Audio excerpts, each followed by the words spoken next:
Adrian Blackwell had never known the sting of rejection.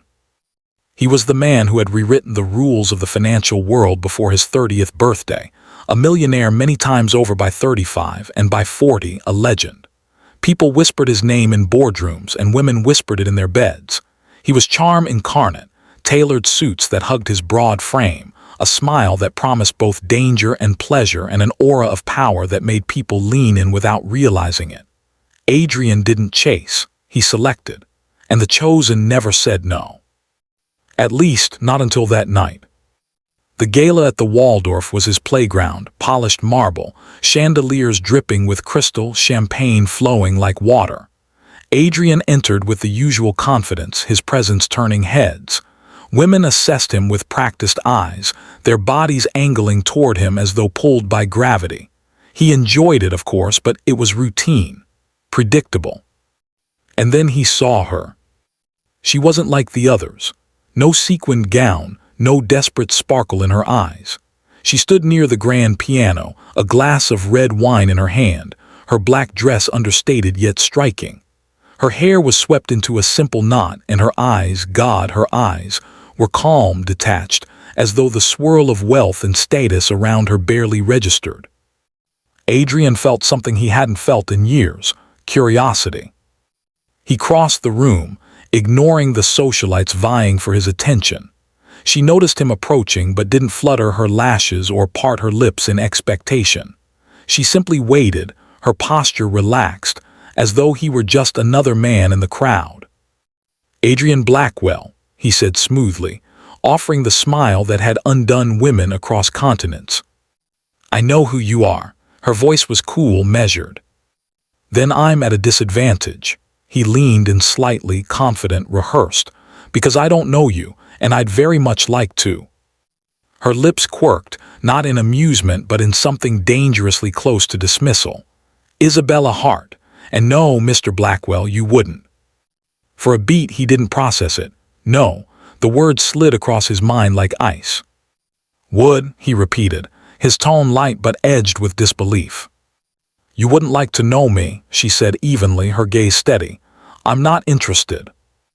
And with that she turned her back on him, as though he were a man with nothing to offer. The crowd parted for her as she moved away, leaving Adrian rooted to the spot, the rejection ringing in his ears like a slap. He told himself it was a game, that she was testing him, playing hard to get. Women sometimes did that. But even as he rationalized it, he felt a crack in the carefully constructed image of himself. He, who was never denied, had been dismissed in a single breath. Adrian spent the rest of the evening scanning the room for her, but Isabella had vanished. And so began the unraveling. The next morning his assistant found him researching her name. Isabella Hart, a writer, not a glamorous one, not best-selling, not in the headlines, but a literary voice with a small, dedicated following. She lived quietly in a modest apartment in Brooklyn, taught creative writing workshops, published essays that critics admired but the public mostly ignored. She was, by all accounts, ordinary. But to Adrian, she was extraordinary. He sent flowers. They were returned the same day with a handwritten note. "Mr. Blackwell, please don't waste your money on me." He called once, twice. She blocked his number. He arranged to accidentally cross paths with her, at a bookstore where she gave a reading, at a charity event where she volunteered. Each time, she acknowledged him with the same polite detachment, as though he were a stranger she vaguely recognized, then excused herself. It drove him mad. Adrian, who had negotiated billion-dollar deals, found himself obsessing over a woman who wouldn't take his calls. He woke at night thinking of her steady gaze, the way she had looked at him without awe, without hunger, without need. It wasn't simply rejection, it was erasure. She had seen him, really seen him, and decided he wasn't worth her time. His friends noticed the change. At a poker night, one of them teased, "What's this I hear? Adrian Blackwell chasing after some bookworm who doesn't want him." The table roared with laughter, but Adrian's jaw tightened. He forced a smile, but inside he seethed. Isabella wasn't just some bookworm. She was, He didn't even have the words for what she was. He told himself he wanted her because she was a challenge, but in the quiet hours he admitted it went deeper. For the first time he felt something dangerous, something that slipped beyond his control: need. He needed to know why she had rejected him. He needed to know why her indifference cut deeper than any betrayal. He needed her. And so Adrian Blackwell, the untouchable, the invincible, found himself consumed. Isabella Hart became the ghost in his thoughts, the shadow at the edge of every room, the answer to a question he hadn't known he was asking. He tried to tell himself he would conquer this obsession, as he had conquered everything else in his life. But he knew, deep down, that this was different. Because for the first time in his life, someone had slipped through his grasp. And in that terrifying clarity, Adrian realized the truth. Isabella Hart wasn't just the one woman who rejected him. She was the one woman he could never forget. And she had just become his obsession. Adrian Blackwell was not a man who waited, not for deals, not for people, not for anything. Yet months had passed and still, Isabella Hart lingered in his every waking thought like an ache he couldn't shake. His empire thrived, companies expanding, profits soaring, yet he could barely summon interest in board meetings. The men who once envied his energy now wondered at the distant, distracted look in his eyes. And women who once lined up for his attention, noticed his absence, the way he brushed them off with a distracted smile, as though they were pale imitations of someone else. Because they were. It had begun innocently enough. He drove by her Brooklyn apartment under the excuse of happening to be in the area. He told himself he was curious, nothing more. But soon he knew the patterns of her life. The soft glow of her lamp at night when she read by the window, the morning she left with a notebook tucked under her arm, the afternoons she spent in a quiet cafe, lost in writing. She wasn't glamorous. She didn't surround herself with admirers. She lived simply, and yet Adrian found it maddeningly compelling. How could someone so ordinary command such power over him? The first time he followed her to a bookstore event, he stayed hidden in the shadows at the back of the room. Isabella read aloud from her work, her voice calm and steady, every word deliberate. He wasn't listening to the content, though later he would buy her books and devour them. He was listening to the cadence of her voice, the unshakable certainty she carried. She wasn't a woman who needed anyone to validate her, least of all him. And that, more than anything, kept him coming back. But Isabella wasn't blind. She saw him, not always directly, but enough.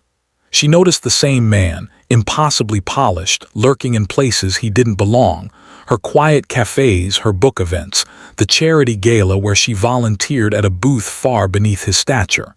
She knew Adrian Blackwell was following her. And one evening, she decided to confront him. It was raining in the city, the streets glistening with reflections of neon lights. Isabella sat alone at her favorite cafe, pen scribbling across her notebook. She knew he was there. She had felt his presence the moment he walked in. His cologne, subtle but unmistakable, carried across the room. She let him linger for a while, watching her, before finally lifting her gaze. "Why me?" she asked, her tone quiet but firm. Adrian froze, the question slicing through the silence. He set down his untouched coffee and leaned forward, his usual smirk absent. "Why you?" he echoed, almost incredulous. "Because you're the first person who ever said no. Do you know what that does to a man like me? My entire life people have bent toward me, women, partners, rivals. And then you." His voice broke into a soft laugh, not of amusement but of disbelief. "You saw me, not the name, not the money, me, and you walked away." Isabella studied him carefully, her eyes unwavering. "That's because you don't let people walk away. You trap them with charm, with power, with money. But me, I don't want any of it, and you can't seem to accept that." The word struck him harder than she knew.